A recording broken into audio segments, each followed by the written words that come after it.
ఈ రోజున మనం తెలుసుకోవాల్సింది ఏంటిదంటే, దేవుడు ఆయన మహిమను ఉదయింపజేస్తాడు, ఆయన మహిమను కనపరుస్తాడు అంటే కొత్తగా ఇవ్వడు. నీకు ఆల్రెడీ ఇచ్చిన మహిమను ఈ విధంగా ఇతరులకు అగ్గుపడేలాగా నీ జీవితాన్ని చేస్తాడు, మారుస్తాడు. Praise God. మీరు ఏ పరిస్థితిని ఎదుర్కొన్నా ఆ పరిస్థితిలో ఆయన మహిమను మీ ద్వారా ఈ లోకానికి చూపెడతాడు. ఎంతమంది దేవుని మహిమని లోకాన్ని చూపెట్టడానికి సిద్ధంగా ఉన్నారు? Praise God, praise God. అయితే ఇప్పుడు మనకు వచ్చిన చిక్కు ప్రశ్న ఏంటిదంటే, ఎక్కడ ఎలా దేవుడు ఆయన మహిమను ఈ లోకానికి మన ద్వారా చూపెడతాడు, కనపరుస్తాడు?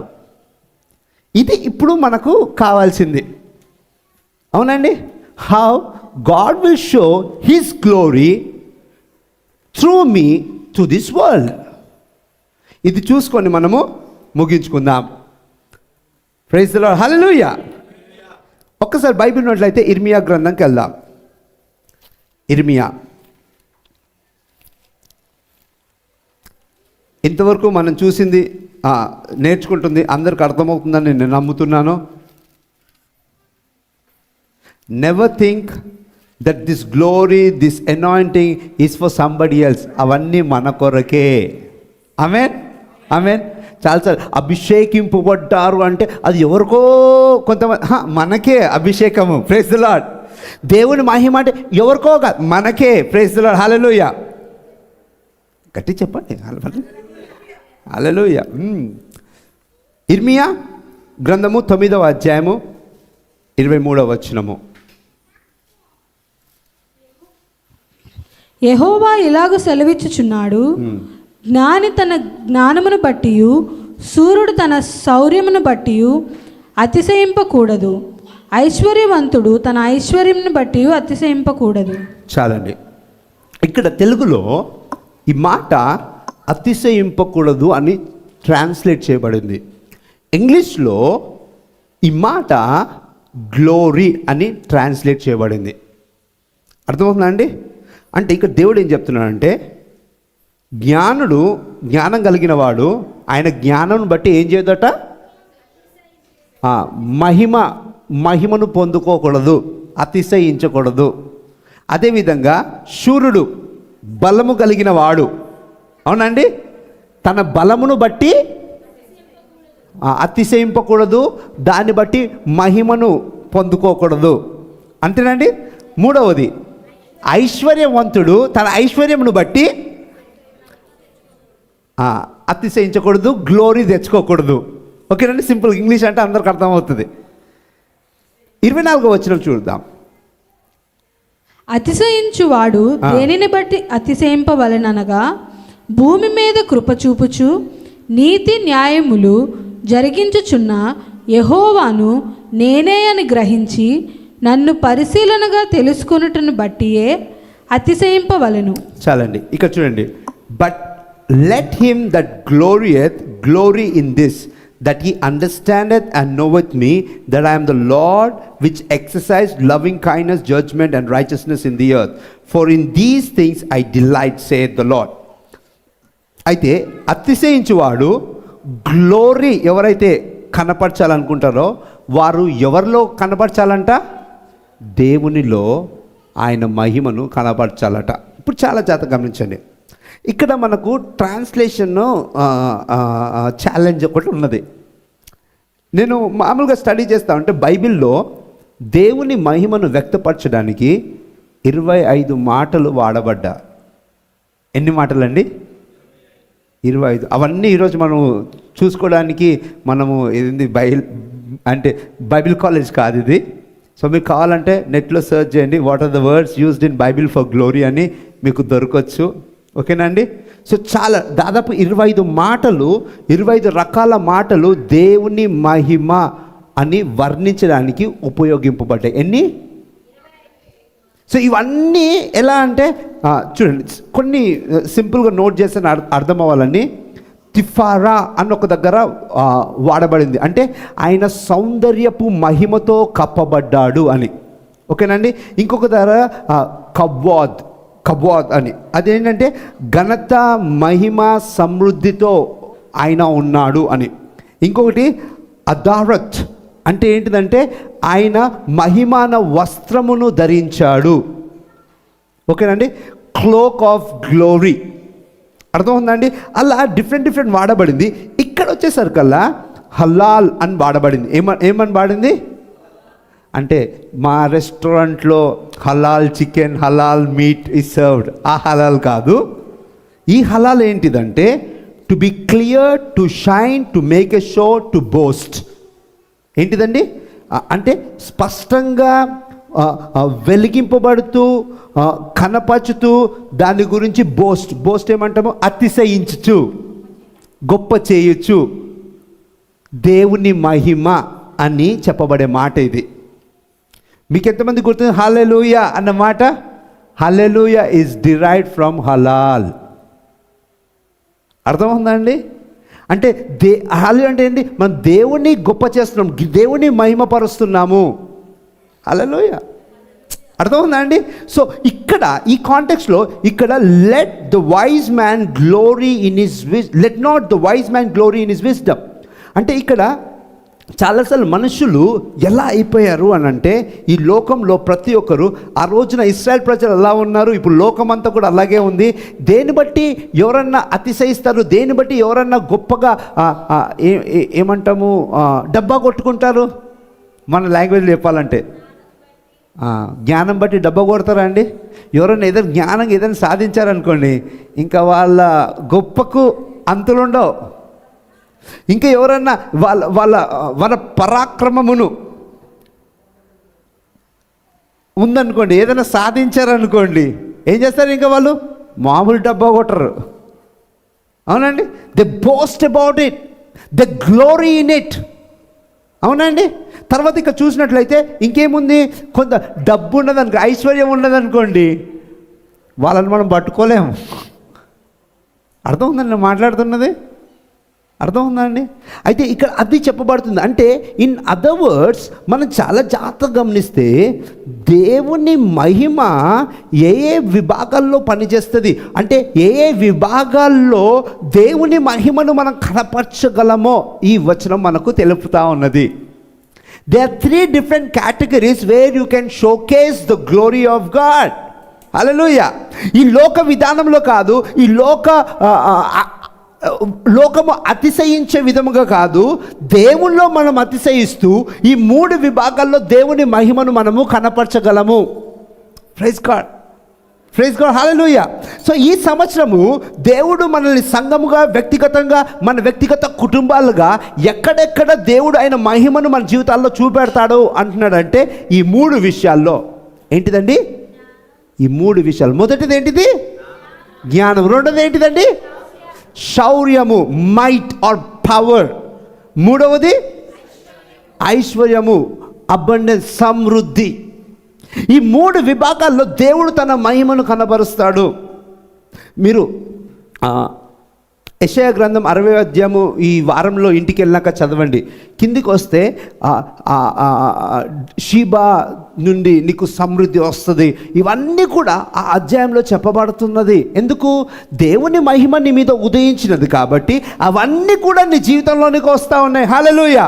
దేవుని మహిమ కారణముగా ఆయన వనరులు మన జీవితంలోనికి వస్తాయి. ఇప్పుడు చూడండి, యేసయ్య ఒక దగ్గర అంటాడు, ఇక్కడ there is power to be healed, there is the glory of God in this house. కానీ మీకు విశ్వాసం లేనందువల్ల ఏ అద్భుత క్రియ జరగట్లేదు. ఎంతమంది గుర్తుందండి? కపెర్నహూములో అంటాడు, that room was filled with the glory of God, కానీ అక్కడ ఏ అద్భుతాలు జరగలేదు. ఎందుకు?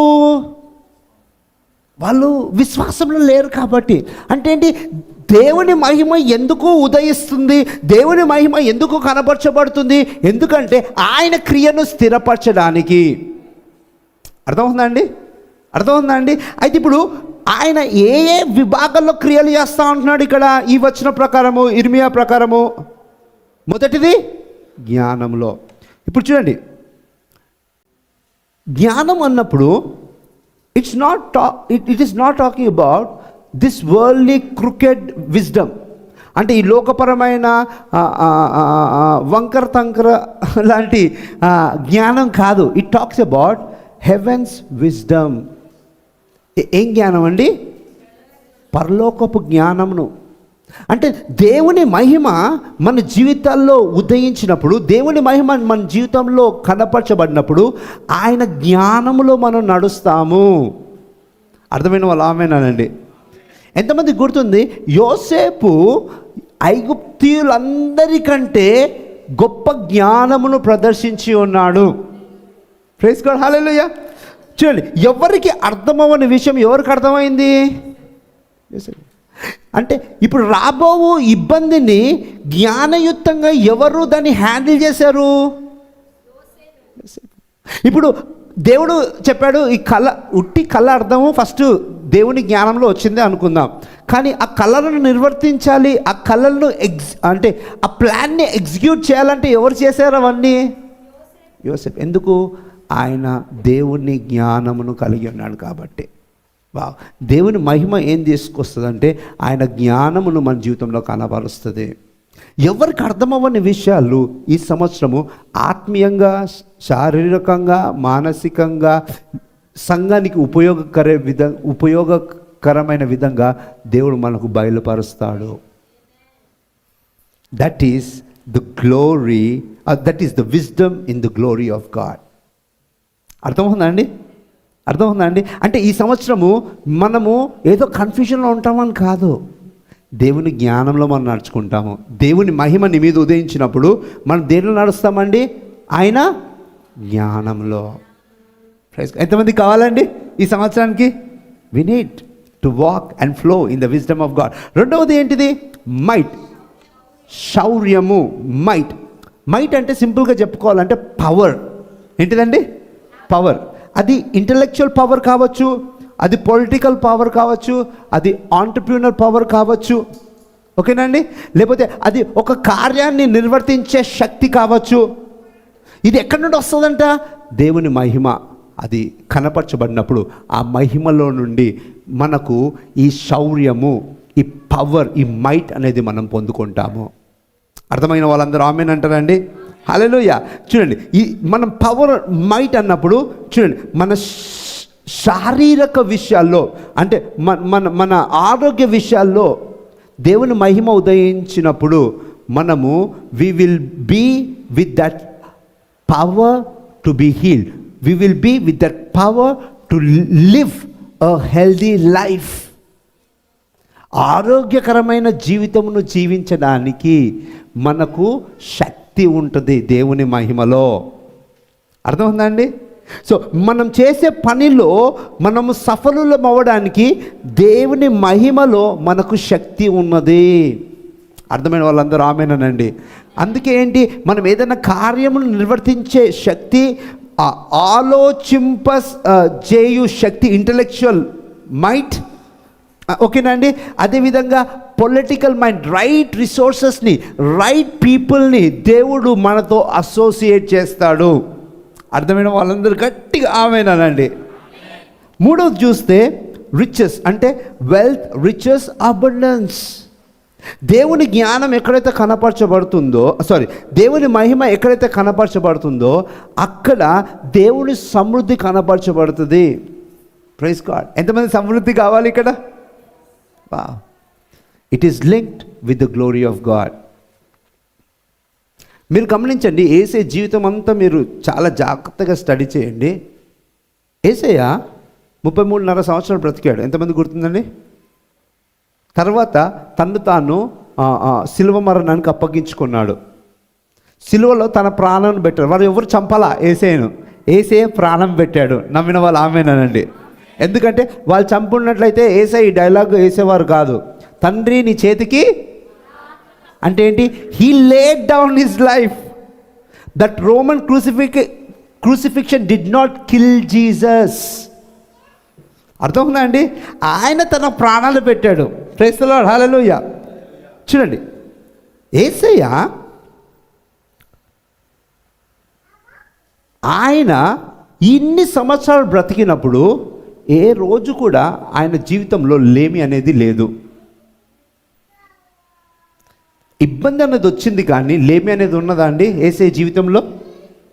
ఇప్పుడు 5,000 మంది పురుషులు ప్లస్ స్త్రీలు ప్లస్ పిల్లలు అందరూ ఉన్నారు.